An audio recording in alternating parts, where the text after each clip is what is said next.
Welcome to another episode of Healing Through Love. Each week, we share ideas, experiences, and resources to increase the awareness of domestic and family violence and to empower survivors to grow and thrive. We talk with experts who share their advice, or with people who have experienced abuse, no matter where they are on their journey. This is all about healing through love. And now, here are your hosts, Sharlene Lynch and Rose Davidson.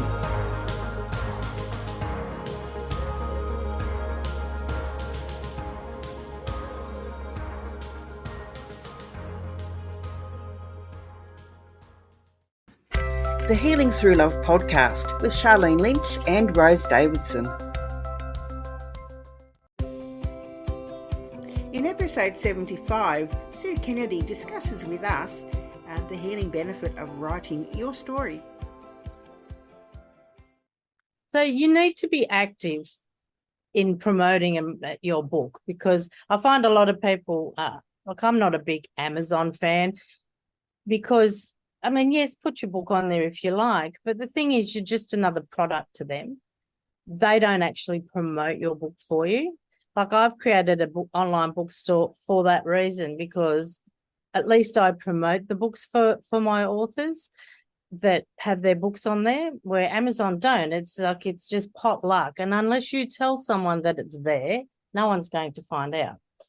But I think having author talks is a good one. Of course, and speaking at, creating an event like at a library or a coffee shop, and, because it's a win-win for everyone. The Healing Through Love podcast with Sharlene Lynch and Rose Davidson. Hello and welcome to the Healing Through Love podcast. I'm your host, Sharlene Lynch from sharlenelynch.com. Healing Through Love is here to help victims and survivors of domestic and family violence wherever they are in the world, and help them lean back into a more fulfilling and meaningful life. We interview experts and survivors who share their personal stories and offer advice to those who've experienced abuse, no matter where they are on their healing journey. As well as the Healing Through Love podcast, we hold annual Pamper Days here in Adelaide, South Australia, for survivors of domestic and family violence, where local businesses come together and pay it forward for providing their services for a much needed day of indulgence. Think day spa on steroids. And we are looking for other organisations, both local and abroad, that are the same heart as us, a servant heart, and want to make a difference, because we're expanding, and we're very excited to say that Healing Through Love has now gone global, and we now currently have 8 women putting together Pamper Days in 8 different locations around the globe, and we are supporting them on the journey. Every week we have amazing guests, and this week is no different. We have a very exciting guest with us today. She's the founder and CEO of Author Academy, Sue Kennedy. She's a publisher, author, and she is also in and around the healing with art. So we need to know more about that as well. So with over 3 decades now, you just don't look that old, Sue, of book coaching, publishing, speaking, and most importantly, real life in the trenches, business experience. Her view is radically different. She sometimes is referred to the people whisperer. So she's a coach for people who are looking to write their book. And welcome. Hello, Sue. It's lovely to have you with us today. Thank you. Hello, Sharlene. Thank you so much for having me here on with you today. It's my absolute pleasure to be here. Oh, such a blessing. And so, you've written more than one book yourself, and now you help other people with this same transition, taking their beautiful stories to market, whether that be just to get it out, or it could be part of a business process or a coaching process or an expert authority process. There's lots of different reasons why we write books, but I have to ask, is there a reason why you went down this journey of writing a book yourself? Yes. Well, my story is the reason, my experience is the reason why I am doing what I do today. So back quite a few years ago now, it was when I suppose, I went through depression. That was probably I had everything. Like, I had a beautiful husband, I had, business, dog, everything, house, and it all came crashing down. I ended up with nothing. and I hit rock bottom, and I didn't realize that I had depression, and quite severe, because I actually considered suicide. It got to that point. So thankfully it was because of my beautiful dog. Well, I've had two dogs then. I only have the one now. I only lost him a few months ago, and he was probably the one that really did kind of pull me out of that thought of, that's it, I've had enough. And I'm so grateful to him, because I am here now and able to help others because of it. And so from that, I thought, what's going on? I need to find out what's happening to me. And I realized, I had depression. As I said, it wasn't really talked about back then like it is today. So thankfully we do talk about it today, and people are putting their hand up and asking for help more than they were back then. And so from that, I did research to pretty much heal myself. And from that, I went, I think I should turn this into a book so I can help others. And so I did. I thought, if I can help just one person, then my job is done. But of course, me being me, that wasn't enough. I wanted to do more. And so I wrote many other books. But from all of that, I have then turned that into workshops, but also now my unique 5-step coaching program, where I do help, and I help business owners, but I find a lot of people that come to me that want to write their story are people that have been through trauma of some sort. And I am also someone that has unfortunately been through domestic violence as well. So it's been an interesting journey, but I'm so grateful that I'm now able to help others, put those lived experiences into something that can heal them. At the end of the day, just heal them and help them. From what I understand, everyone says the same thing. It's very cathartic to write books. It's getting it out. It's getting on page. It's that visibility thing as well, where you're open to heal and open to heal others and share. I love it. It's fantastic. And but what I do notice is that there's lots of people that say one day they're going to write a book. So my question to you, Sue, is, what's the number one reason why people don't step up and write these books that they've got inside of them? So I think it's difficult to pinpoint it to exactly one, but the two main reasons is, one, they don't think they're good enough. And secondly, they don't know where to start. They're just sort of like, well, okay, I would like to write a book, but where do I actually start? They just don't know. So this is where someone like myself as a book coach can help, because I know when I was going through the process, I would love to have had a book coach to help me and hold my hand. I love it. I love it. Every second person says they want to write a book, but, I'd be curious to know how many people on average write a book. I know it's not every second person, but I do know every second person says, I want to write a book. I love it. So tell me a little bit more about this coaching program that you take people through.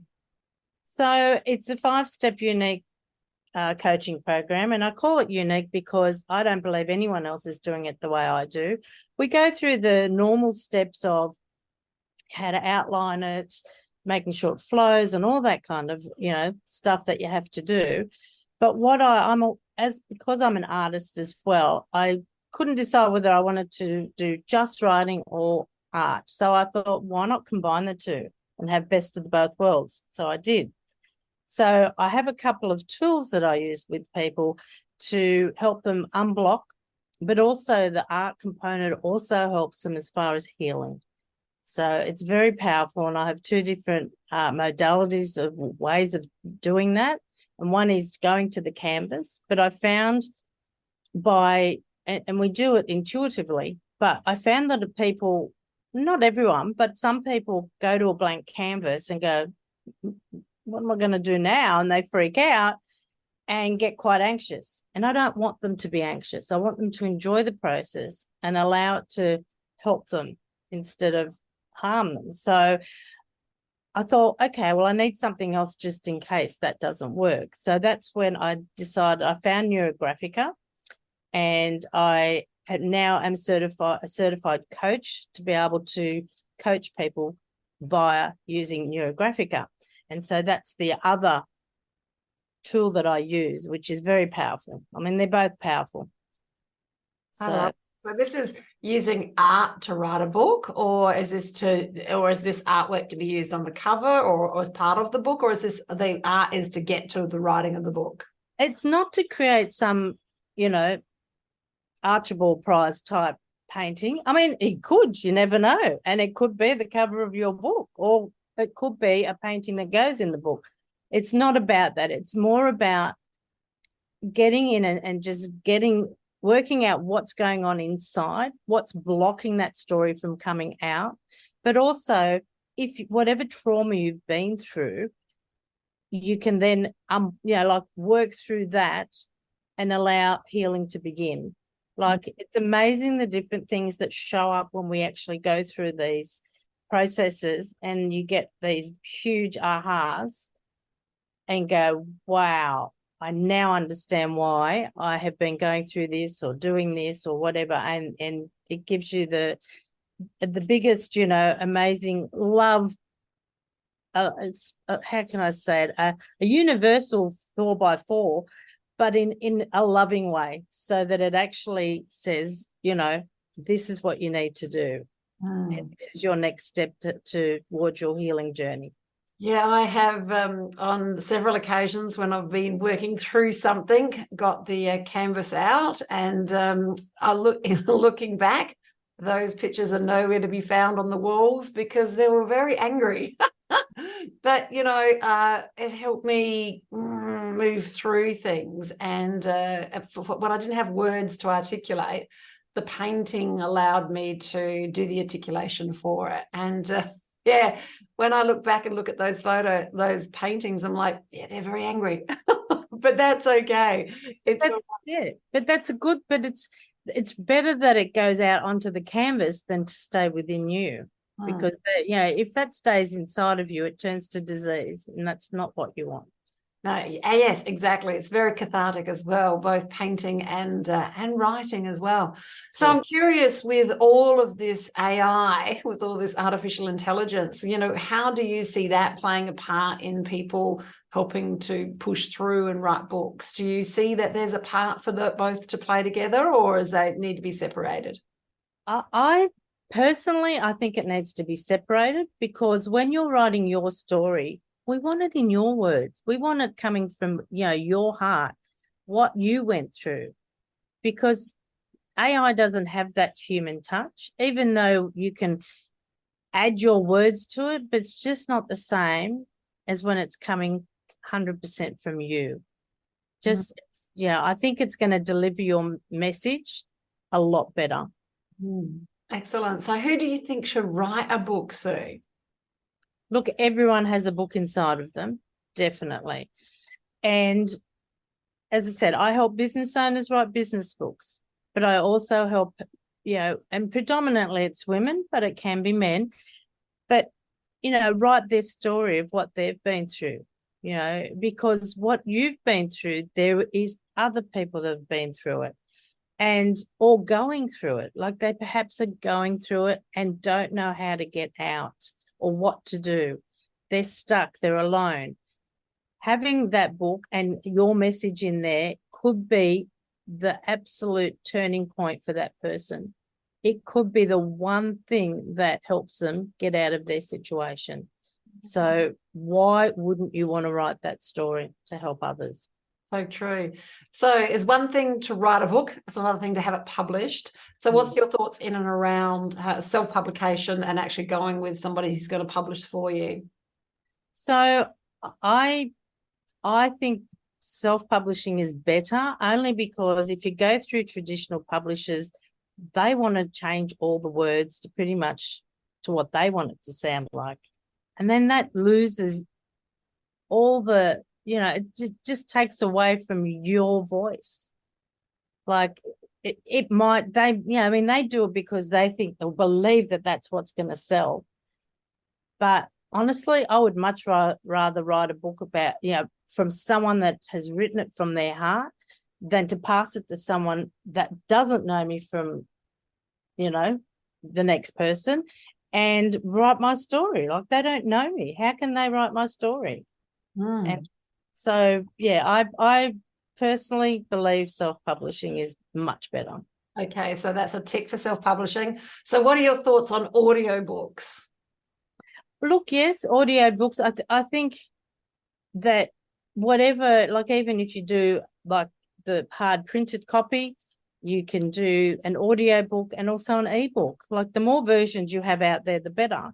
Because like especially audiobooks for people that can't see, audiobooks are perfect. So, and some people prefer audiobooks when they're traveling or, wherever they are in their day. It might be a lot easier and that might be their preference and maybe the only way they can get a book read. Yeah. So would you suggest that you do the reading yourself or that you pay someone else to do the reading to put it on an audiobook?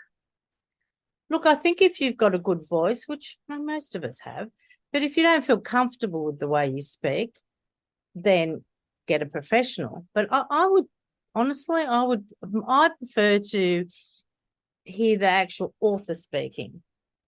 That to me is more authentic than having a professional. But at the end of the day, it's your choice. But that's my thoughts on it. Excellent. So it's one thing to write a book. It's another thing to have it printed. And then it's another thing to have it sold because there's nothing more common than books sitting on the shelf gathering dust. Or as someone told me, she's got a garage full of books that she purchased and sitting in the garage in boxes. So because she obviously went through a process where you have them printed rather than print on demand. So what would be your number one hint for people that are listening today to get their book out there in the marketplace to actually sell the books? So you need to be active in promoting your book because I find a lot of people, like I'm not a big Amazon fan because yes, put your book on there if you like, but the thing is you're just another product to them. They don't actually promote your book for you. Like I've created a online bookstore for that reason because at least I promote the books for my authors that have their books on there, where Amazon don't. It's like it's just pot luck. And unless you tell someone that it's there, no one's going to find out. But, I think having author talks is a good one. Of course, and speaking at, creating an event like at a library or a coffee shop and, because it's a win-win for everyone. The coffee shop will love having you there because they'll bring people in and they're, of course, going to purchase something there while they're listening to you. So, that's a good thing. Going, having a book launch, going on book tours. There's, a myriad of different ways of doing it. But just need to do it. It just doesn't happen unless you tell people that you have a book. They're not going to find out. I love it. So we've printed the book, we've got it published. So what are your thoughts on the print on demand? Should people be doing that or should they be buying them and then selling them that way?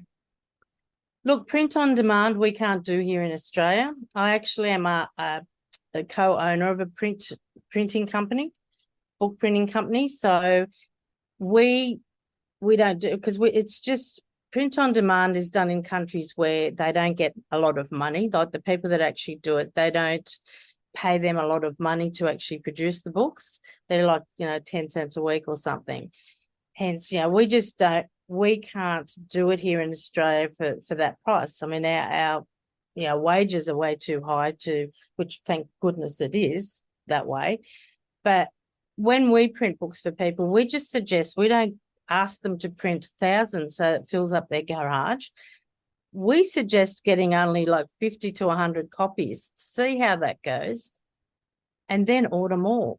Or get pre-sales, like tell people your book's coming and see if you can sell them up front and then place a print order and say, look, 100 people are very excited and have pre-ordered. Here's my order. I love it. I love it. Yes, it's like courses. We want to pre-sell them before we've even created the course. Exactly. So with the books that people are writing from their heart space, do you think that they need to keep the avatar, the audience in mind as much as people that are writing a book from a business perspective?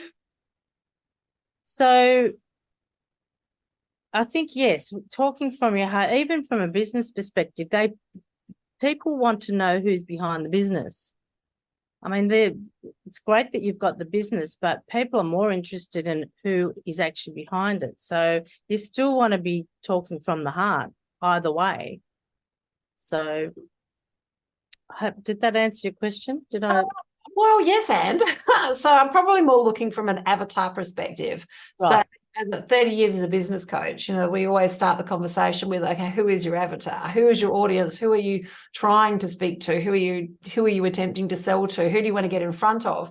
And I suppose the question is more along the lines of, when you produce a book and it's for business, you're definitely going to be in line with who is the audience, who's this going to land for, so that you can have your language matching their language. But my question is, if you're writing a personal story like a memoir or an autobiography, would you keep that audience in mind the same way? Or is it just, a heartfelt, here's my story? I think in a way it's probably a little bit of two. Yes, I think it's just from your heart. And there are people that want to hear just like read about just your story. But I think that depending on what your book is about, I think you need to try and find the audience that will actually gravitate to your book. So for instance, if it's about depression, for instance, so, you want to target people that are likely to get, or know someone that has depression or gone through it, been through it, know someone that's going through it, been through it. So you do need to keep that kind of, avatar in mind, definitely. Okay. So, and that I suppose speaks to, if you're writing a story of your life, of your memoirs, of an autobiography, if you will, then, you want to be able to give the audience not necessarily a happy ending, but a guiding light for them to be able to move forward. You don't want this to be, yes, there's going to be sad bits, but that's not how you want it to end. You want it to end on a note that's going to uplift them and help them move forward. So I suppose you want to keep that in mind when you're writing your story. You're writing it from a place where you've come out of this and you're in a different place, and you've got to cast your mind back to a time and a location when things weren't okay for you. So you're going to take them on that hero's journey, if you will, from where you were to where you are now. Yeah? Yes, definitely. And you definitely, want that light at the end of the tunnel, definitely. But you do need to share the ups and the downs, because as I said, I think earlier, that when you share all of those things, the person reading that book is going to go, oh, wow, that's what's going on for me. Oh, and that's how this lady got through it, or this, it's usually women, isn't it? This is how this person's got through this. I never thought to do that. So, they can then go, wow, I might give that a go and see where that leads me, So most of the time, even though it's your story, it still is like a guide for someone else that's reading it and going through it, because, the steps that you've taken, they may not have thought to take those steps. And so in a way, you're helping them. Yes, I love it. So is there a length of a book that is a good size? Like, I know that we've got novels and then we've got nonfiction and we've got business books, but if you were going to write your own personal story, because as we're talking now to our listeners who are somewhere on their healing journey, what's the number of the word count that would be about average for a story like that? I would go 50 to 80,000 words, somewhere along those lines. Yeah. And is it more popular to have a hardback, or is it more popular to have paperback? Paperback. I mean, especially if it is your story, it depends. Like, if it's not going to be like a coffee table book where, well, it depends. If you're a business owner and you're showcasing your business, then it could be something like that, which I would then put into a hardcover. But usually a personal story is a paperback. I love it. And so many people, I suppose, once they've written a book, I suppose the next thing is they need to get up and they need to talk about it. So do you help people with that process as well? I am currently putting together a coaching program about helping people market their book. because I've found that there's a bit of a gap in the market where people are like, well, I've written my book now what do I do? I don't know what to do. It's just collecting dust on the shelf or in the garage, like that friend of yours. And that happens a lot because people don't know what to do next. So I am creating that as we speak. I cast my mind back to many, many years ago, and a guy that I was dating had written a book as a way to recover from his challenging divorce, and hadn't done anything with the book. And so we decided we were going to relaunch it. So had a book launch and an opening and made cupcakes and did all the thing and freshened up the cover and made the words more relevant. And then what he did from there was go on and actually talk about it. So, so even if you've got a book and it's been sitting there a while, you can still freshen it up, new cover, more up-to-date words, and relaunch it. So it's never too late to relaunch. So sounds like this next course is going to be fantastic. Now, you've got a special offer for our listeners today. Can you walk us through that? And our link will be in the show notes and also in the description. I have, yes. So the authoracademy.com.au/gifts, GIFTS. And I have a few different free gifts on there. And one is a 30-day free writing challenge, which is a lot of fun. And I pretty much pop into your inbox for 30 days. And it's an image that you look at for 5 minutes and then you write for 15 minutes about it. So it's a great little tool to help with that writer's block that we all get. And I've got a few other different things on that page. One about limiting beliefs, because we all have those as well, unfortunately. So, so all you need to do is just pop your email in. It's all free. It's pretty much just an email, and then you can get access. That's wonderful. That's wonderful. And listeners, I'm sure you can hear today that there is something here that can help you, whether it be that process of the artwork to get you to that from unblocked to flowing, whether it be leaning in and going through the process, the 30-day challenge, so that you can lean into perhaps maybe writing your memoirs, the sharing with the world how you've been able to heal and move forward. And even if you're in the middle of it all still, then even just writing it down, somewhere safe that no one else can see, so that you can start journaling the things, so that you can, if you're in a situation where you're being gaslighted, it's really good to be able to write things down so that you know what's truth for you, as opposed to someone else telling you what their version of the truth is. So, all of these things and more. Sue's got so many gifts and techniques and tools that she can share with you. And those beautiful links to her gifts are in the show notes and also the show description. So, dive in deep and have some fun with those. I think I might try the 30-day one. I liked the idea of looking at a pretty picture and writing a few words down. That sounds like fun. I love it. So Sue, just in closing today, you've had a journey that's got you from where you were now to where you are. And you're paying it forward and helping others, with that cathartic process of writing and artwork to help them move forward. What words of wisdom would you share with our audience today? I just want to leave by saying that you are good enough to write a story. We would love to read your story. So please do me a favor and the world. Give us the biggest gift of all, and that is for you to share your story, because your story is not only going to help you, but it's going to help many other people as well. So that's fantastic. If you're listening today and you want to lean in to make a difference with Healing Through Love, would that be local here in Adelaide or anywhere in the world, because we now have 8 different locations that are going to be running live Pamper days for survivors of family and domestic violence with a group of up to 25 practitioners. Now, you might be a practitioner yourself and you want to donate your time, or you might be an organizer, someone who doesn't necessarily have any practitioner skills. That includes hairdressing, makeup, and everything else in between. But you're a really great organizer. We're looking for people that can do pen to paper and do the organizing, the heavy lifting that makes the events happen. And reach out to us on Healing Through Love. We'd love to hear from you. And, together we've got this. Together we can raise the frequency of this planet with your help. Thank you so much for listening today. That's bye from me and bye from Sue. Bye-bye. Thank you. Thank you for joining us for this episode of Healing Through Love.